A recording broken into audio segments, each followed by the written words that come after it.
사랑의 하나님, 우리 아버지, 이 시간을 마주할 수 있게 해주셔서 다시 한번 감사를 드립니다.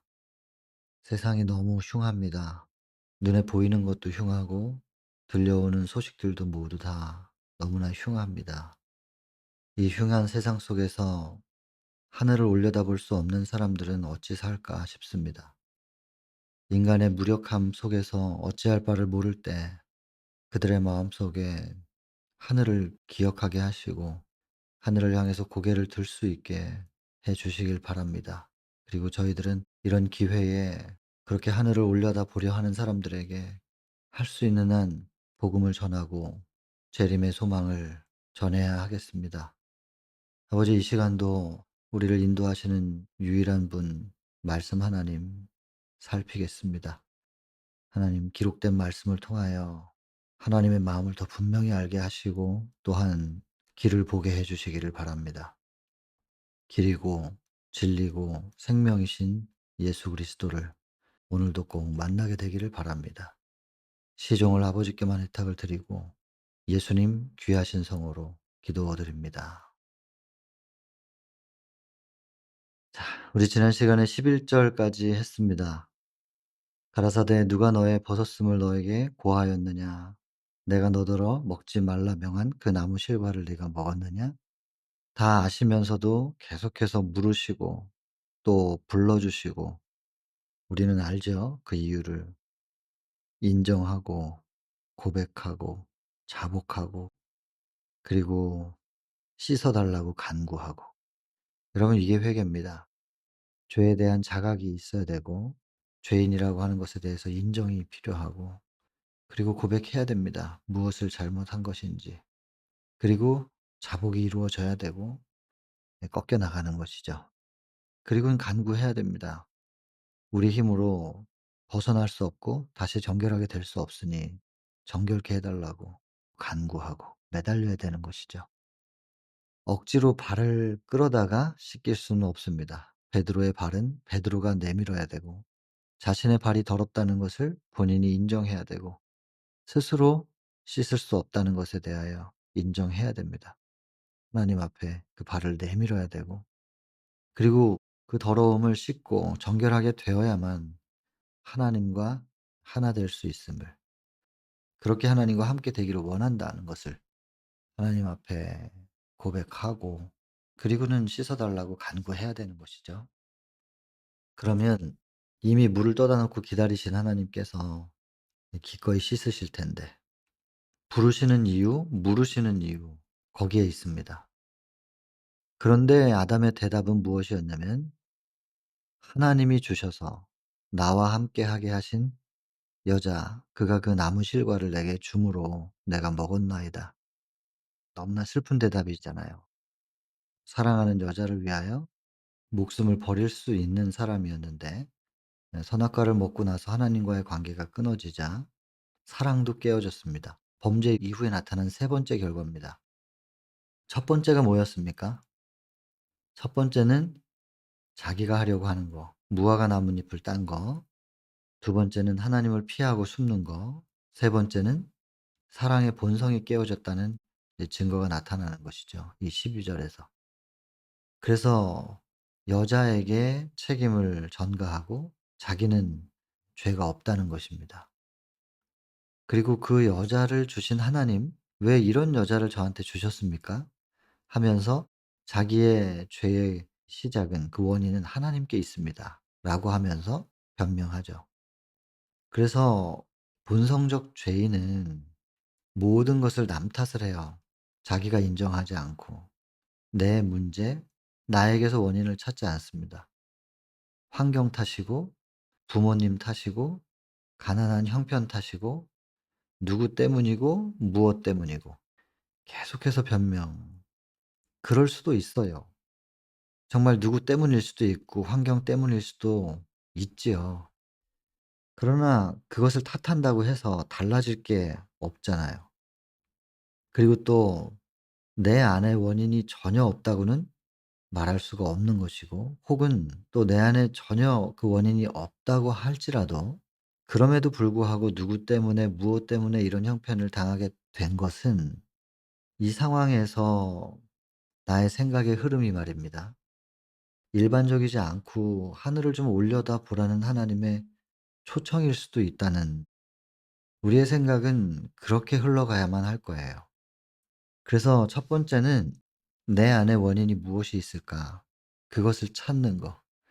그리고 그것을 찾아서 발견하면 다들 이제 자기 죄책감에만 빠지게 되거든요. 그것을 찾았으면 그걸 바로 하나님께 드리는, 그렇게 연결이 돼야 되죠.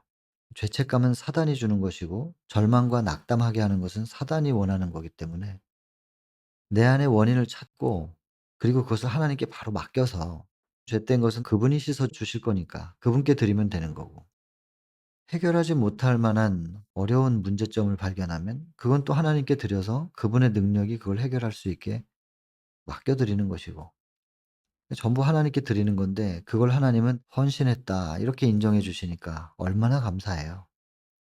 그래서 여러분, 먼저 원인을 나에게서 찾는 것이고, 그리고 혹 원인이 없다 할지라도 하나님을 의지하게 하시는 하나님의 초청일 수 있으니 그건 은혜죠. 우리의 생각은 그렇게 흘러가야 될 거예요. 그리고 불어 그렇게 물길을 내야만 그쪽으로 물이 흐르는 것처럼 생각의 길도 만들어야 됩니다. 하나님께 그것을 원하고 간구하면 하나님께서 성령을 보내주시고 그 생각의 길을 만들어 주실 거예요. 근데 범죄한 심령은 그렇게 하기를 원치 않아요. 그냥 여자 탓이고 하나님 탓이에요. 다 남 탓이에요. 환경 탓이고. '나는 왜 이런 가정에서 태어났나.' 그냥 이런 거거든요. '나는 왜 못생겼나. 나는 왜 능력이 없나.' 이렇게 생각이 흘러가면 사단이 기뻐하는 것밖에 안 되기 때문에 이 죄된 본성이 우리의 생각을 그렇게 자꾸 부정적으로 하게끔 만들어요. 근데 이걸 대쟁투적인 관점으로 이해를 하고 '이게 본성의 변화 때문에 그렇구나.' 그리고는 하나님께 기도해야 됩니다. 생각에 새로운 길을 만들어 달라고. 생각이 흘러갈 수 있는, 하나님께서 원하시는 방향으로 생각할 수 있는 길을 열어 달라고 기도해야 되는 거죠. 뭐 물론 쉽지는 않습니다. 생각의 전환이라는 게 쉽지는 않지만 그래도 안 되는 건 아니더라고요. 어떤 상황에서든 긍정적이고, 긍정은 믿음에서 나오는 거니까 믿는 자 안에는 긍정, 또 능동, 진취, 이런 생각의 흐름이 흘러갈 수 있는 길을 하나님께서 내주실 거예요. 근데 12절은 가장 심각한 '본성이 변화되는 거구나.'라고 하는 증거를 나타내는 부분입니다. 그러니까 이제 여자에게 또 물어봐야죠. "어찌하여 그렇게 됐느냐." 그랬더니 뱀이 나를 꿰어서 먹었다고. 여자는 일단 아담의 소리를 듣고 굉장히 당황스러웠을 거예요. '아, 이 남자가 이렇게 바뀌다니.' 실망스럽기도 하고 낙담도 됐을 것이고. 그러니까 똑같이 하는 거예요. 남자가 한 방식대로. 뱀이, 예, 나를 꿰어서 먹었습니다. 14 절부터는 이제 뱀에게 물으시는데, 뱀은 "너는 왜 그랬니?" 이렇게 물으시질 않아요. 뱀에게는 그냥 선고예요. 그냥 물을 필요가 없잖아요. 뱀은 사단이니까. 사단의 의도는 이미 하늘 전쟁에서 다 증명됐고 다 드러났기 때문에 물을 필요가 없죠. 그래서 뱀에게 이르시되 이제 선고합니다. "육축과 모든 짐승보다 더 저주를 받고 배로 다니고." 이제 날아다니던 뱀이 이제 날개가 없어졌어요. 그리고 뱀은 죄가 없죠. 뱀의 모양을 취한 사단이 죄지만 이거는 상징입니다. 그래서 우리가 뱀을 볼 때마다 죄를 생각하게 되고 사단을 생각하게 되는, 그래서 뭐 누가 그렇게 가르쳐 주지 않았는데도 뱀을 보면 특별히 여자분들은 기겁을 하죠. 그다음에 결정적인 건 이게 "종신토록 흙을 먹는다." 종신이라고 하는 것은 인제 한자 뜻 그대로 풀면은 이제 몸이 끝난다는 건데, 인제 사단은 몸은 없죠. 그러나 지금 뱀이라고 하는 것을 인제 사단의 상징물로 보고 이거는 생명이 끝날 때까지라고 우리가 이해해야 됩니다. 사단의 생명이 끝날 때까지는 흙을 먹을지니라. 근데 여러분, 뱀이 흙을 먹지는 않거든요. 근데 인제 17 절에 보면은 "너는 흙이니 흙으로 돌아갈 것이다." 사람이 흙입니다. 그래서 "흙으로 빚어 만드시고 코에 생기를 불어넣으셨다." 그 재료가 흙이라서 종신토록 흙을 먹는다. 그것은 사단은 계속해서 인간을 공격한다. 그것이 인제 사단의 미래에 대한 이 암시가 있죠. 여기에 하나님께서 예언적으로 그렇게 말씀을 하신 것이라고 봅니다. 그리고 이제 15 절에 선고예요. 이건 복음인데 이걸 그래서 이걸 원복음이라고 하죠. 인간이 들을 때는 복음이고 사단에게는 최악의 선고인데 "너로 여자와 원수가 되게 하고 너의 후손도 여자의 후손과 원수가 되게 하리니 여자의 후손은 내 머리를 상하게 한다." 머리를. 이거는 인제 여자의 후손의 승리를 나타내는 거죠. "너는 그의 발꿈치를 상하게 할 것이다." 이건 이제 십자가를 상징합니다. 그것에 대해서 이제 암시한 것이죠. 그래서 창세기 3장 15 절은 대단히 중요한 성경절입니다. 원복음, 최초의 복음이면서 동시에 대쟁투의 결론을 이제 선포하신 거예요. 그러나 여러분 이거 오해하시면 안 되는 게 정해져 있지는 않았어요. 승리가 정해져 있는 것은 아니었습니다. "승리할 것이야. 내가 반드시 승리하게 만들 거야." 창조주가 승리하게 만들겠다면 그리 되는 것이니까 우린 믿어야 되는 거예요. 정해진 어떤 시점을 향해서 나아가는 게 아니라 믿음으로 나아가는 겁니다. 그럼 하나님은 왜 이렇게 정해진 것처럼 말씀하시냐? 창조주시니까. 이게 오묘해요. 정해지지 않았는데 미리 안다? 확정된 것이어야만 그것을 미리 안다고 말할 수가 있는 것이지 정해지지도 않았는데 이렇게 될 수도 있고 저렇게 될 수도 있는데 이길 거라고 미리 안다는 것이 무슨 말이냐. 이렇게 인제 생각할 수 있는데 그렇게 생각하는 것은 또 이해돼요. 왜냐면 3 차원적인 사고에서는 시간을 초월할 수 없기 때문에. 시공간을 초월할 수 없는 사고 안에서는 그렇게 생각하는 게 당연한 거예요. 그래서 이걸 오묘라고 말하는 것이고 이렇기 때문에 하나님께서 우리에게 믿음이라고 하는 것을 요구하세요. "나를 믿어 주겠니?" 라고 하는 거예요. 지금은 너의 사고에서 이것을 이해할 수 없다 할지라도 훗날 이해하게 될 거야. 왜냐하면 여러 번 좀 많이 강조를 했지만 시간을 꽤 오래 들여서 말씀드린 것 같아요. 창세기 1장 할 때 창조주는 시간을 초월하신 분이라는 거. 빛을 만드시면서 시간을 초월하신 분이라서 시간을 초월한 세계에 대해서 살짝 들여다본 것이 인제 특수상대성 이론이면서 동시에 양자 물리학. 그래서 아인슈타인부터 시작해서 살짝 들여다본 것인데 많이 헤매고 있죠 아직도. 근데 하나님의 세계를 4 차원이다. 저는 그렇게 규정할 수 없다고 생각하고 그것이 4 차원인지 100 차원인지 그 헤아릴 수 없는 그 차원의 세계를 우리가 감히 어떻게 다 이해하겠어요? 그러나 하늘에 가면은 이해하게 될 겁니다. 지금은 믿어야 되는 부분이에요. 그래서 창세기 3장 15 절을 하나님께서 선포하셨고 사단은 이 선포를 나중에 이해를 하게 돼요. 그리고 오히려 자기가 이길 수 있을 거라고 생각했죠? 이 구조에서 보면 우리가 확인했잖아요. '인간으로 온단 말이야? 그러면 내가 이기지.' 그러면서 오히려 이 선포를 "머리를 상하게 할 것이요." 해서 자기가 진다고 하는 것을 여자의 후손이 인간으로 와서 사단을 정복한다. 사단과의 싸움을 승리하실 것이다라는 말을 안 믿어요. 그리고 오히려 자기가 이길 거라고 기뻐하고 기대를 합니다. 그런데도 하나님은 선포하셨어요, 이길 거라고. 우린 이걸 믿어야 되는 거예요. 그리고 실제로 예수님은 승리하셨죠. 예수님은 승리하시고 인제 예수님이 신으로서 증명할 것은 증명하셨으나 그러나 인제 피조물들을 통해서 받으셔야 될 증명이 있어요. 그분의 창조주로서의 이제 신으로서는 증명하셨지만 그분이 창조한 피조물들을 통하여 하나님의 사랑과 능력이 증명이 돼야 되는 그래서 피조물들의 증명을 통해서 영광 받으셔야만 하는 그 단계가 이제 남아 있는 것이죠. 그게 대쟁투의 마지막 부분입니다. 그리고 그 마지막 쟁점에는 당연히 안식일이 있죠. 왜냐하면 창조주가 증명돼야 되니까. 그리고 그 창조주를 증명하는 또 기념하는 그 안식일 그것을 포함한 하나님의 계명.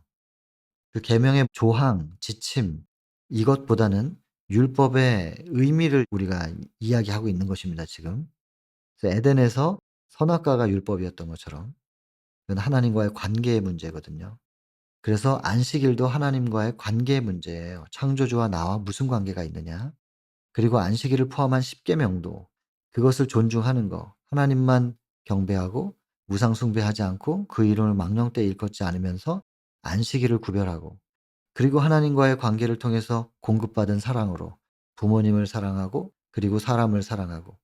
이 모든 관계들, 율법이 하나님과의 관계를 얘기하는 것이지 지침과 조항 물론 중요합니다. 그러나 지침과 조항에 매이게 되면 행위의 의로 빠지게 되거든요. 그래서 율법의 참된 의미와 그 뿌리를 먼저 이해해야 돼요. 그리고 그 중심이 안식일이라고 하는 거, 창조주와의 관계라는 것을 이해하는 건 대단히 중요한 일입니다. 그래서 대쟁투의 마지막 이제 무대는 그렇게 펼쳐질 것이고, 그 핵심은 율법이고, 율법의 핵심은 또 안식일이고 창조주와의 관계에 대한 것이다. 이것을 꼭 이해하셔야만 합니다. 대쟁투를 공부하다 보면 계속해서 율법이 나오게 되니까 또 얘기를 하게 될 겁니다. 하여간 여러분, 이 부분은 창세기 3장 15 절, 우린 이걸 믿어야 되는 부분인 것이죠. 사단은 안 믿고 자기가 이길 수 있다고 생각해서 기뻐했어요, 이 성경절을 보면서. 사단에 대한 선고는 끝났고 이제 여자에 대한 선고, 잉태하는 고통, 그리고 해산의 고통, 그리고 또 하나는 남편에게 복종해야 되는 여자의 숙명이 피할 수가 없죠, 이것은. 예, 선고가 됐어요. 그래서 여자들은 대부분 가임기 여성들이 굉장히 고통을 겪어야 돼요. 그러다가 또 임신을 하게 되면 아이를 낳는 고통을 또 겪어야 돼요. 이 부분에 대해서는 우리가 구조 공부할 때 많이 얘기했죠. 이것이 절대로 저주일 수 없는, 여자에게 사랑을 깨닫게 하시는 신비스러운 사랑이에요. 은혜죠. 그리고 가임기 여성들이 잉태를 위하여 계속해서 생리적인 현상을 경험을 하게 되겠지만, 그게 또 인제 호르몬의 작용이고, 그 호르몬 때문에 모성에 대한 본능, 이것이 잃어버려지지 않죠. 그래서 사랑을 유지하는 거거든요, 결국에. 그러다가 인제 임신을 하게 되고 아이를 낳는 이 모든 과정이 결국엔 사랑을 깨닫게 하는 과정이라서. 근데 그것이 육체적인 부분과 호르몬을 통해서 정신적인 부분까지도 다 영향을 줍니다. 그래서 여자들이 인제 임신 때 그리고 출산 후에 또 산후 우울증을 겪고 이러는 것들이 육체적인 부분과 정신적인 부분이 굉장히, 이건 뗄래야 뗄 수가 없는 부분입니다. 인제 하나예요, 하나. 육과 영과 정신은 하나거든요. 그래서 이 모든 육체의 고통만을 준 것 같지만, 이것을 통해서 사랑을 깨닫게 하시는 정신적인 부분, 영적인 부분까지도 다 연결되는 하나님의 은혜라고 하는 것에 대해서 우리가, 특별히 여인들이 이걸 인식을 좀 하셔야 되고, 하나님께서 여인들에게 이런 숙명을 주신 것이 은혜라고 하는 것을 믿음으로 받아들이고 감사할 수 있게 되면 하나님께서 바라시는 열매가 맺혀질 텐데, 이런 부분을 불평을 인제 하면은 사단이 좋아하겠죠. 그래서 요즘에는 인제 젠더 이슈들이 좀 너무 많고, 또 그 기준이 자꾸 무너지고, 남녀 평등이라고 하는 건 좋은 건데 여자가 여자답지 않고 남자가 또 남자답지 않고 하는, 이런 것은 사단이 만들어 낸 겁니다. 그래서 이게 동성애도 마찬가지고, 이게 하나님의 정해 놓은 선을 자꾸 넘어 버리는 거거든요. 인간들이 이 선을 자꾸 안 지키니까 자연도 안 지켜요. 그래서 경계가 있는데 물이 자꾸 땅으로 침범하잖아요.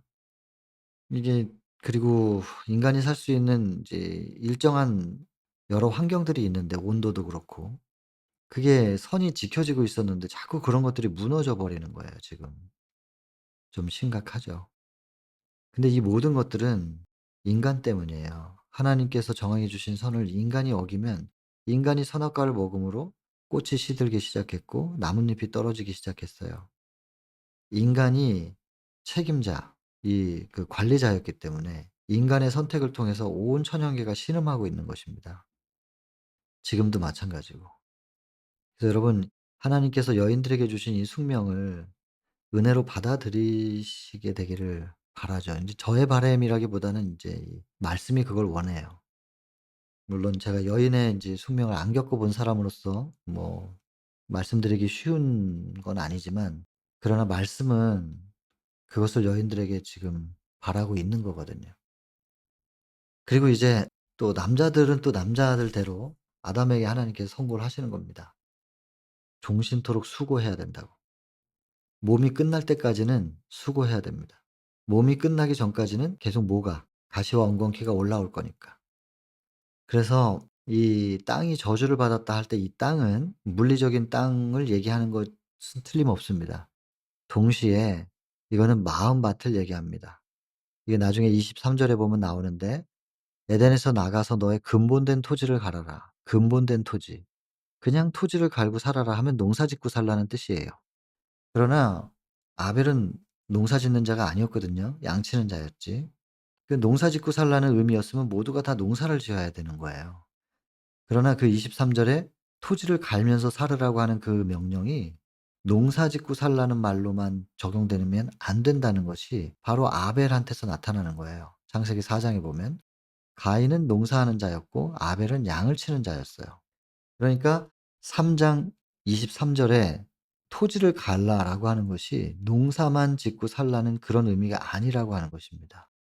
그리고 또 다른 힌트가 뭐냐면 "너의 근본된 토지를 갈라."라고 하는 부분이거든요.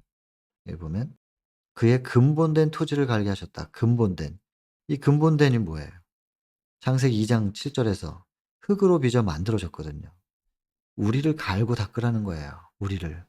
그러니까 창세기 2장 7 절의 말씀과 3장 23 절의 말씀과 4 장의 아벨이 양치는 자였다는 말씀으로 연결이 되면서 나중에 신약으로 넘어오면 마태복음 11 장에 29 절이죠. 28 절부터 "수고하고 무거운 짐진 자들은 다 내게로 오라. 내가 너희를 쉬게 해 주겠다." 하시고는 "나는 마음이 온유하고 겸손하니 나에게로 와서 나의 멍에를 메고 배우라는 거예요. 뭘 배워요? 온유와 겸손.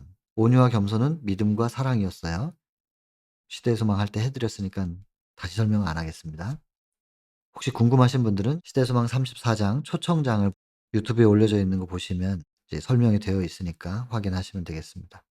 그래서 온유는 믿음이고 겸손은 종노릇인 거죠. 사랑의 종노릇.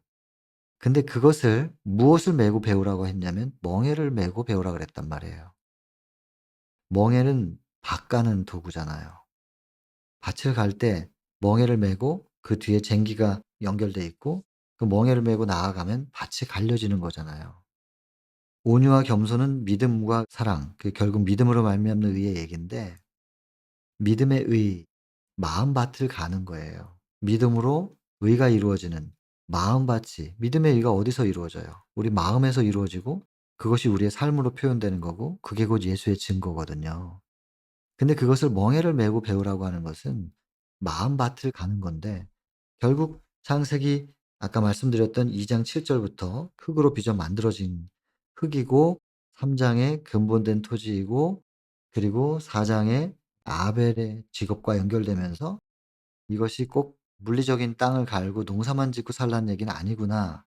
그리고 나서 신약으로 넘어가면 결국에는 온유와 겸손을 배우는 믿음의 의를 배우라고 하면서 멍에를 메고 배우라. 연결시켜 보면 마음밭을 가르라는 얘기죠. 그렇게 연결이 되죠. 그래서 여기 지금 "땅이 저주를 받을 거다." 하는 것은 물리적인 땅이 저주받아서 가시와 엉겅퀴를 낸다는 것도 틀림없이 맞는 적용이면서 동시에 그렇게 한쪽으로만 적용시킬 수는 없는 것이고 땅이 저주받았다는 얘기는 본성이 저주를 받았다는 거예요. 마음밭이 바뀌었다는 거예요. 그래서 마음밭에서 계속해서 죄된 욕망이 올라오는 거예요, 가시와 엉겅퀴. 죄된 욕망이 끊임없이 올라와요. 이걸 뽑아내야 되는데 이게 언제까지 올라오냐면 종신토록 올라옵니다. 죽기 전에는 계속해서 죄된 욕망에서 벗어날 수 없습니다. 죄된 욕망이 우리 속에서 끊임없이 본성에서 올라와서 숨이 멎는 순간까지도 이것이 올라와서 갈등하고 투쟁하고 시험받게 할 거예요. 예, 이것 때문에 수고하게 될 것이다. 이건 아담만 그렇다는 게 아니라 모든 인류에게 다 적용되는 겁니다. 그 코에 생기를 불어넣은 존재는 아담이기 때문에 아담이 인류의 생명의 근원이고 그 근원은 하나님께로부터 온 것이고 그 생명은. 근데 하나님께서 부여하신 그 생명이 지금 더럽혀졌잖아요. 그래서 아담에게 선고한 것은 모든 인류에게 다 적용되는 것이라는 거. 그래서 죄된 본성, 저주받은 땅, 마음밭, 본성 그것 때문에 종신토록 수고해야 된다. 인류의 숙명에 대해서 선고하시는 거예요. 그리고는 그 얼굴에 땀이 흘러야 식물을 먹고 필경은 흙으로 돌아가리니 너는 흙이니 흙으로 돌아갈 것이다. 슬픈 내용인데, 그러나 아담과 하와에게는 소망이 있어요. 무슨 소망? 15 절. 여기 15 절에 소망이 있죠. 여자의 후손이 분명히 태어나서 뱀의 머리를 밟아 줄 것이다. 벗어날 수 있게 해줄 것이다라는 이제 소망이 있어요. 그래서 하와나 아담에게 이런 숙명이 선고가 되긴 하였으나 그래도 희망을 갖습니다. 그래서 그 희망으로 아담이 아내에게, 그전까지는 여자였어요 그냥. 여자여예요. 그게 여자의 이름이에요. 그런데 처음으로 인제 이름을, 다른 이름을 지어 줘요. 하와라는 이름을 지어 주는데, 하와의 이름의 뜻이 뭐냐면 모든 산자의 어미라는 뜻입니다. 산자의 어미가 된다. 생명이 이 하와를 통해서 탄생할 것이다. 생명의 근원이. 그리고 우리를 다시 생명으로 회복시켜 줄 거야. 그래서 그 어미가 된다, 그 뜻이죠. 그래서 하와라는 이름을 지어 주었어요.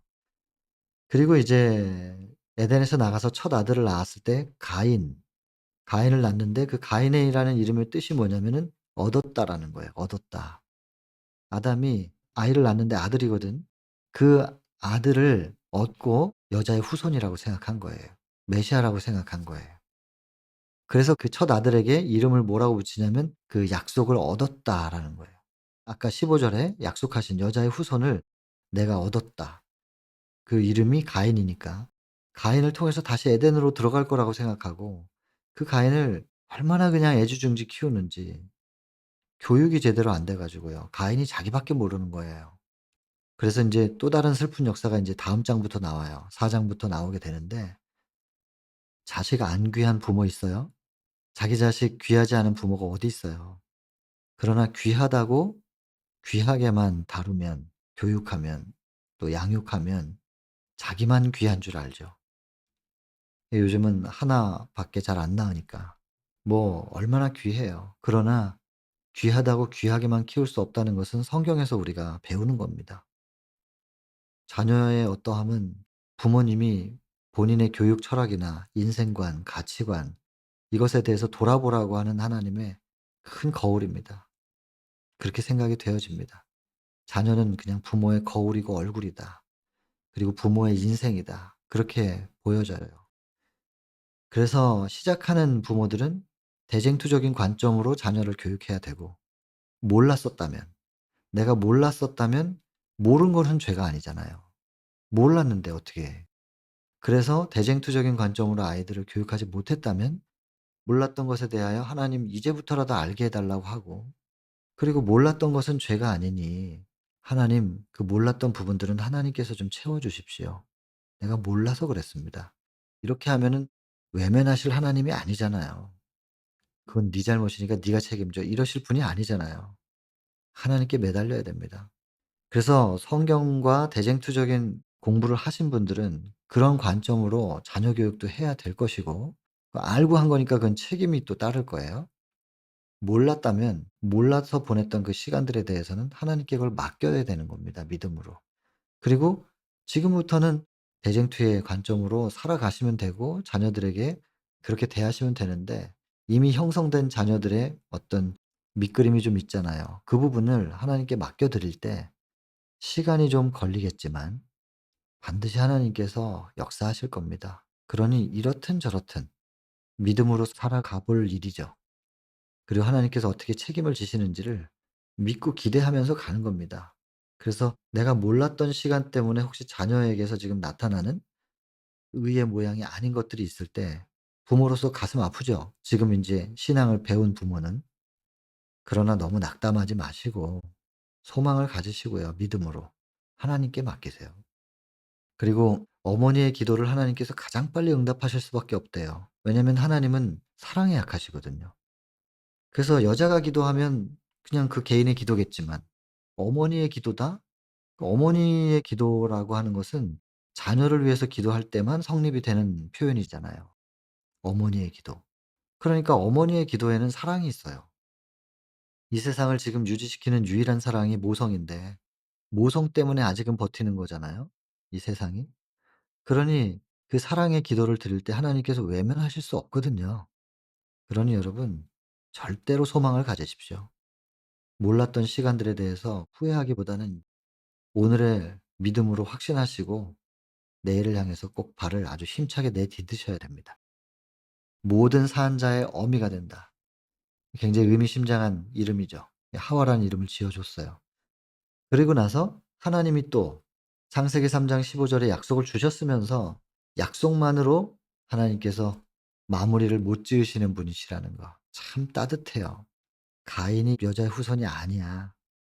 나중에 여자의 후손이 태어날 건데 아담 너는 직접 보지는 못할 거야. 930 세를 살고 죽지만 직접은 못 보죠. 4000년 후에 태어나니까.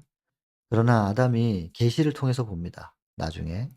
계시로 보는 거죠. 직접 자기 눈으로 못 보지만. 그래서 오랜 시간 동안 창세기 3장 15 절에 약속의 후손이 있는데 그 약속을 믿고 가는 동안에 이 사람들이 시간이 오래 지나다 보니까 잊어버릴 수 있단 말이에요. 그리고 '언제 도대체 이 약속이 이루어지는 거야?' 하면서 지치고 낙담할까 봐 하나님께서 가죽옷을 주십니다. 그래서 이걸 볼 때마다 가죽옷이 생긴다는 것은 생명이 죽었다는 거죠. 그 짐승이 죽을 때마다 약속을 잊어버리지 말라고, 그리고 확신을 하라고, 믿고 기다리라고 하나의 표상으로 주신 거예요.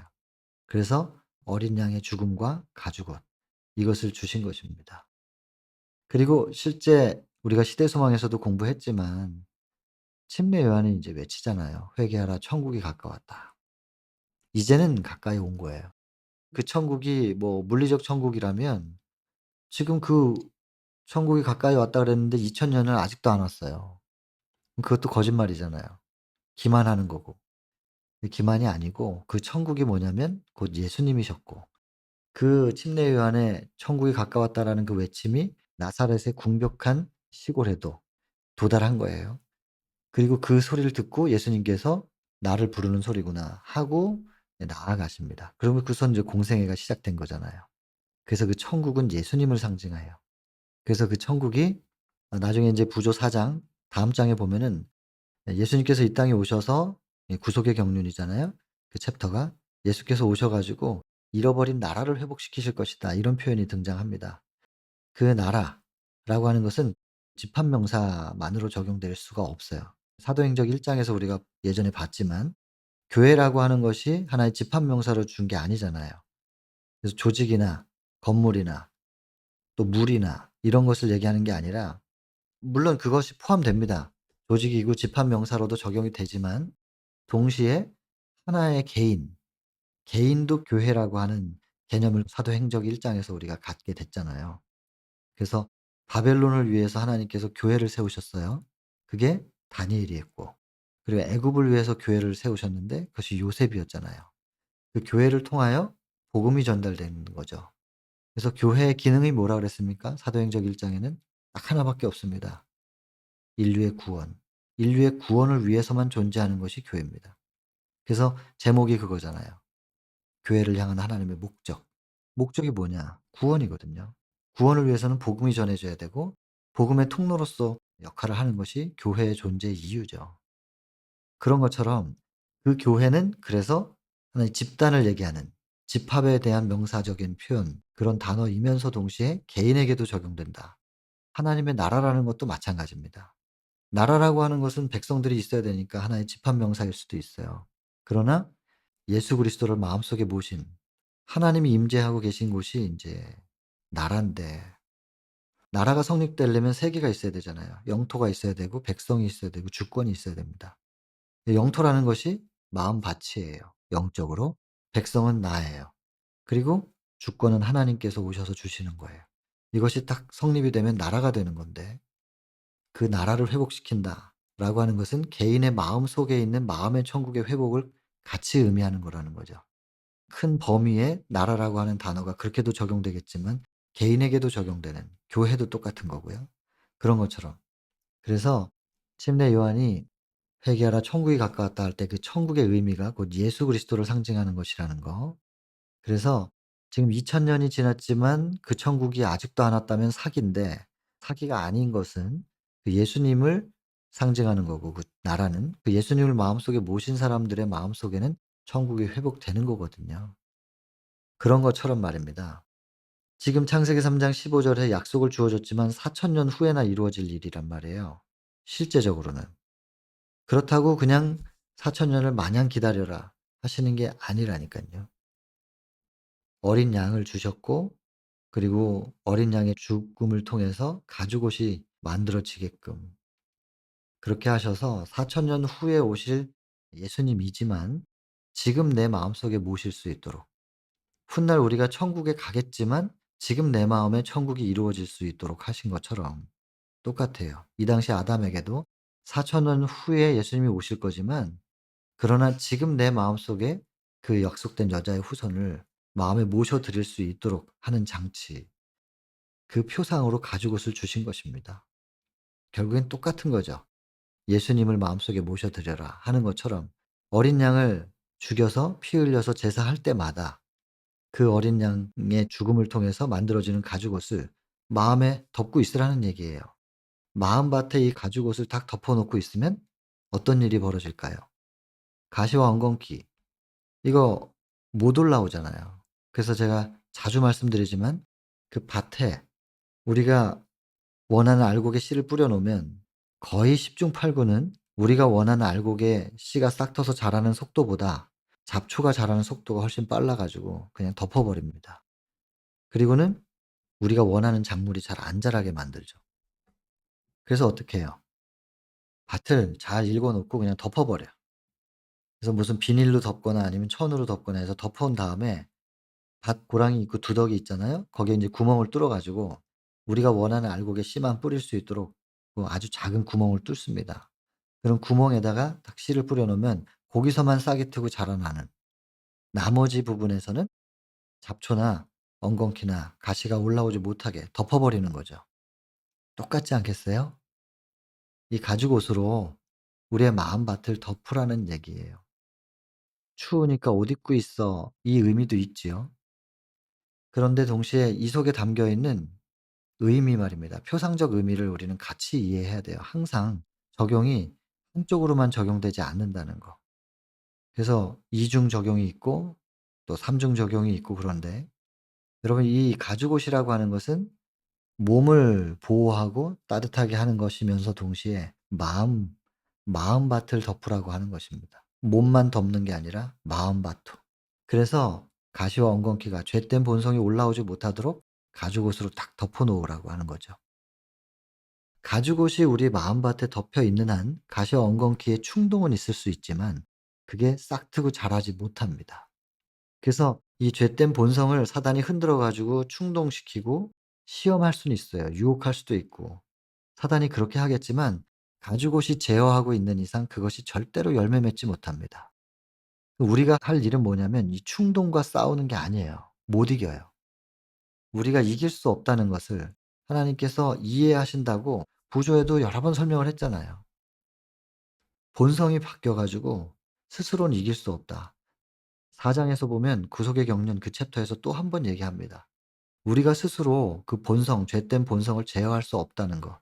그리고 그 죄된 본성을 사단이 충동질해 가지고 열매 맺게 하는 그것을 우리가 제어할 수 없단 말이에요. 그걸 이해하신다는 거예요, 하나님께서.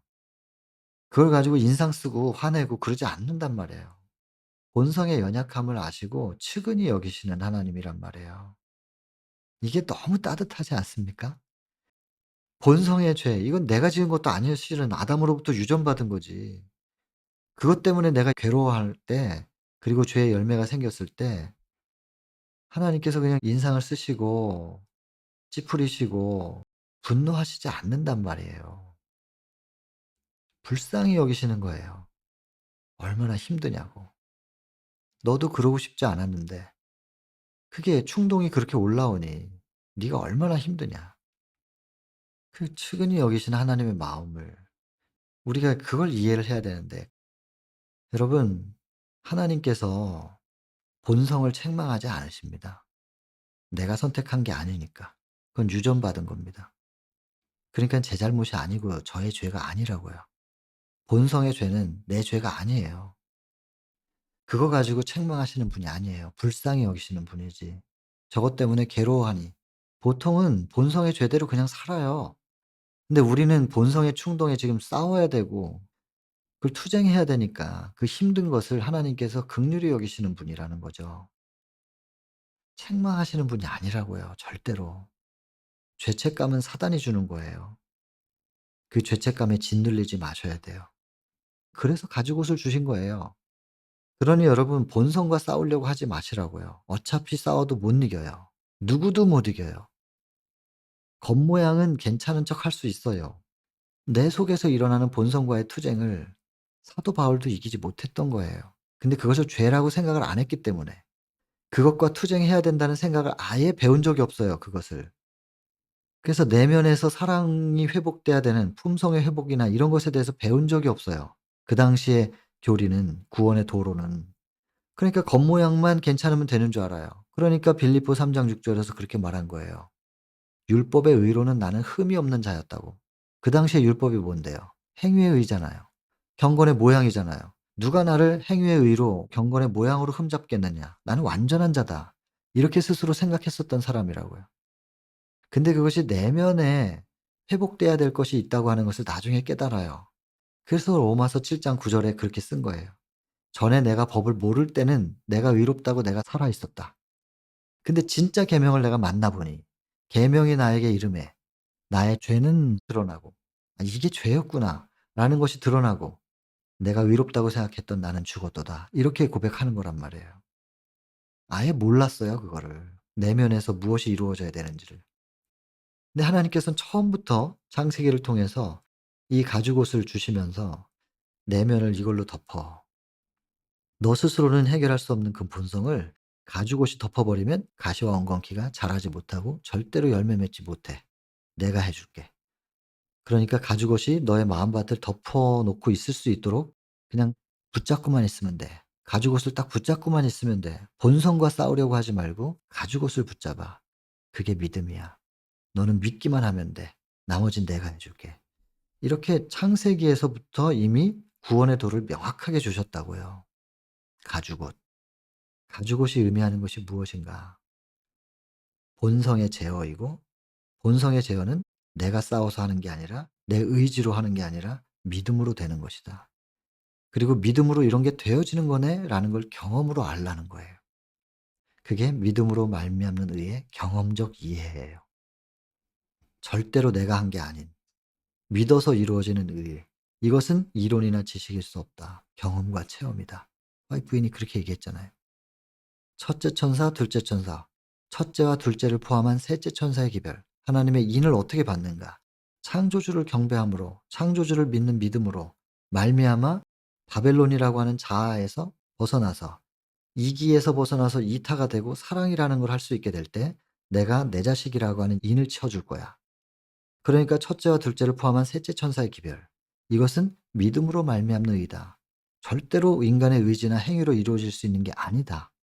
근데 이 믿음으로 말미암는 의는 이론이나 지식일 수가 없는 것이다. 이것은 경험과 체험이다. 화이프인이 그렇게 정리를 했죠.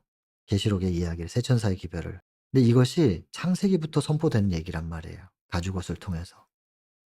근데 이걸 사단이 이제 깨닫지 못하게 하느라고 사단이 막 사람들의 눈을 흐려놔 가지고 이걸 모르고 있었던 거예요. 이스라엘도 모르고 있었어요. 바울도 몰랐어요. 나중에 깨달은 거예요. 우리는 바울의 깨달음, 다윗의 깨달음, 말씀드린 것처럼 시편 51 편에 5 절에 보면 "내가 죄악 중에 출생하고 내 어미가 나를 죄 중에 잉태한 거 아닙니까?" 본성에 대한 이해거든요. 이런 걸 깨달은 거예요. 그래서 3 절에 그러잖아요. "나는 내 죄과를 알고 내 죄가 항상 내 앞에 있습니다." 이 죄가 뭔지를 깨달았다는 거예요. 본성의 죄. 골리앗을 쓰러뜨리고 그랬으니까 대단히 자기는 의로운 줄 알았지. '아 그게 아니었구나. 어제 내가 골리앗을 쓰러뜨렸어도 오늘 가죽옷을 놓치면 이렇게 되는 거구나. 이 본성을 하나님께 맡겨 드려야 되는 거구나.' 그리고 회개를 해요. 다윗도 회개하고 바울도 회개하고 그 내용이 창세기 3 장부터 다 들어 있었던 거예요. 그들은 그때 깨달았고 우리는 그들의 내면의 깨달음을 지금 예언의 신을 통해서 보고 깨닫고 다시 성경을 보니까 '아 이게 이런 뜻이었구나.' 이렇게 지금 이해가 되는 것이고. 여러분 이 가죽옷 대단히 중요합니다. 이것만 붙잡고 있으면 되는 겁니다. 자 그다음에 이거 인제 하나님께서 의논하십니다.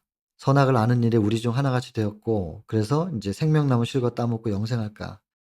여러분 인간의 생명의 존속은 조건적이었어요. 그래서 생명과를 먹느냐 안 먹느냐로 영생할 수 있느냐 없느냐에 인제 그것이 판가름 지어지는 건데 심지어 범죄했다 할지라도 생명나무를 먹었으면 계속 영생할 수 있는 상태였던 거예요. 사단이 범죄했지만 지금 안 죽고 살고 있잖아요. 뭔가 그게 상관관계가 좀 있어요. 나중에 기회가 있으면 얘기하겠습니다. 어쨌든 그래서 이 생명나무를 못 먹게 하시는 건데 왜 그러냐면 죽이시려고 그러겠다는 게 아니라 선악을 알긴 아는데 조절을 못 하잖아요 지금. 믿음의 의가 이제 막 주어졌어요 가죽옷이. 이것을 경험적으로 이해하는 데는 시간이 필요해요. 이걸 아직 경험적으로 몰라요. 그러니까 조절이 안 되는 거예요. 선악을 알지만 악이 조절이 안 돼요. 그런 상태에서 생명과 계속 먹고 영원히 살면 계속 죄만 더해요. 죄를 쌓고 죄를 쌓고 죄를 쌓고 나중에 소멸될 때 그 죄가 타야 되거든요. 고통이 심해요. 그래서 지난 시간에 말씀드렸나요? 시편 127 편? 죽을 수밖에 없는 사람들, 여호와하고 상관없는 사람들, 집 짓고 성을 쌓고 지키고 일찍 일어나고 늦게 눕고 수고하고 여호와하고 상관없이 다 이렇게 열심히 살아. 그러나 죽는 거 아니에요? 그래서 결론이 뭐냐면 그러므로 하나님께서 당신의 사랑하는 자들을 위하여 잠을 주신다. 여호와 없이 영원히 살면 계속해서 죄를 더해요. 나중에 소멸될 때 고통이에요. 그러니까 더 이상 시간을 줘도 회개할 수 없는 상황이구나. 그분의 예언적 안목으로 그걸 확인하시면 더 이상 살게 하지 않으세요. 살아봐야 죄만 더하니까. 더해진 죄가 소멸될 때 고통만 심하기 때문에 그냥 이제 더 이상 회개하지 않을 거라고 그분의 예언적 안목으로 그렇게 보시게 되면 그 사람이 가지고 있는 죄악의 잔이 다 찬 거죠. 그러면 그냥 잠들게 하신다는 거예요. 죄 짓지 않게 하는 것은 더 이상 죄를 지을 수 없게 하거나 또 사단의 유혹을 안 받을 수 있게 되는 게 죽음인데 죽음은 그래서 우리가 부조 공부할 때 얘기했지만 축복이라는 거 감히 말씀을 드립니다. 죽음은 복입니다. 의인의 죽음도 복이고 더 이상 사단에게 시달리지 않아도 되잖아요. 악인의 죽음도 더 이상 죄를 더하지 않아도 되니까. 죽음은 복입니다. 여러분 죽음에 대해서 두려움을 갖게 하는 건 사단이 만든 거예요. 죽음은 복이에요. 그래서 이 부분 부조 때 많이 말씀드렸으니까 좀 넘어갑니다. 그리고 근본된 토지도 말씀드렸고 그래서 인제 에덴에서 내보내는데 여기 쫓아내시고 라는 표현들 그다음에 그룹은 천사들이에요. 천사들이 그다음에 화염검을 주셔 가지고 생명나무를 들어오지 못하도록 지키게 했다. 여러분 이 지키게 하시니라 이거 지난 시간에 말씀드렸잖아요. 이거 단절의 표현이 아니라는 거예요. 단절이 아니고 이건 연결이에요. 아담과 하와가 에덴의 동편 문 거기에서 이제 에덴으로 들어가는 그 입구에 천사들이 지키고 화영검은 쉐키나거든요. 하나님의 임재예요. 이 임재 앞에 와서 제단을 쌓고 제사를 드렸잖아요. 그 부조 때 다 말씀드렸으니까 단절이 아니고 연결이라는 거. 이거 꼭 기억해 주시면 좋겠습니다. 하나님은 절대로 매몰차게 그렇게 딱 단절시키는 분이 아니에요. 그러실 수가 없는 분이에요. 이거는 연결고리입니다, 연결고리. 그리고 에덴을 쳐다보면서 지금 못 들어가잖아요. 에덴을 다 눈으로 보여요. 보이는데 그 입구에서 들어가지는 못하고 어린 양으로 제사를 드리면서 분명히 이 메시아께서 오셔서 우리를 다시 저기로 들어갈 수 있게 회복시키실 거야. 이거를 믿는 믿음의 표현이고 또 약속을 주장할 수 있게 하신 연결고리라는 걸 꼭 기억하시고 이것이 이제 성소의 모양과 똑같죠. 지성소의 중앙에 법궤가 있었고 법궤 안에 율법이 들어 있었잖아요. 그래서 그 에덴 동산 중앙에 선악과가 있는 것처럼 그 똑같은 모양입니다. 그리고 그 앞에서 이제 제단을 쌓은 것과 같이 그래서 에덴 동산은 하나의 성소였다라는 것이고 그다음에 한 가지만 더 말씀드리면 선악을 아는 일에 우리 중 하나같이 되었다. 여러분 이 선악을 안다. 이것은 인제 창세기 3 장을 계시록 3 장하고 또 연결시키셔야 됩니다. 여러분 온 우주에 선악을 아는 존재는 하나님이시고 그다음에 사단과 그의 무리들이고 그리고 인간입니다. 그 외에는 선악을 몰라요. 죄 지어 보지 않은 존재들은 선악을 알지 못합니다. 그런데 선악을 알면서 선악을 조절한다. 이게 악이라고 하는 것이 그럼 하나님 안에 있는 것이냐 인제 이렇게 되면 얘기가 쭉 인제 길어지게 되는데 일단 그거는 인제 끊으시고 나중에 좀 보죠 그거는. 어쨌든 선악을 알면서 조절할 수 있는 존재는 하나님 밖에 없으세요. 사단은 악을 알게 됐는데 여러분 우리가 지금 죄를 아니까 악이라는 표현을 쓰고 죄라는 표현을 지금 쓰지만요. 지난 시간에 부조 때도 말씀드렸지만 이건 지금 모세가 다 알고 화해 부인이 과거를 지금 기록한 거잖아요. 그런 거기 때문에 이렇게 뭐 하나님께서 지으신 짐승들 중에 뱀이 제일 간교하다. 뭐 이렇게 표현이 되긴 했지만 그 당시는 그게 아니었어요. 근데 너는 정령 죽으리라는 게 아담이 죽음이 뭔지를 아냐고요. 이걸 먹는 날에는 죽는다. 죽음이 뭔지도 몰라요. 선악과 악이 뭔지도 모르고 사실은 선이 뭔지도 몰라요. 악이 있어야 선이 있는 거고 선이 있어야 악이 있는 건데 오른쪽이 있어야 왼쪽이 있는 거니까. 근데 아담과 하와는 본 적도 없단 말이에요. 악을 본 적도 없고 그러니까 악을 모르니까 선도 모르는 거예요. 선악과라는 이름도 그렇고 죽음이라는 단어도 그렇고 이제 후대에 모세가 기록할 때는 다 알고 있으니까 이런 단어들을 썼지만 에덴에서는 이런 단어가 아니었을 거예요. 뭔가 다른 설명이었을 거라고 생각을 해요.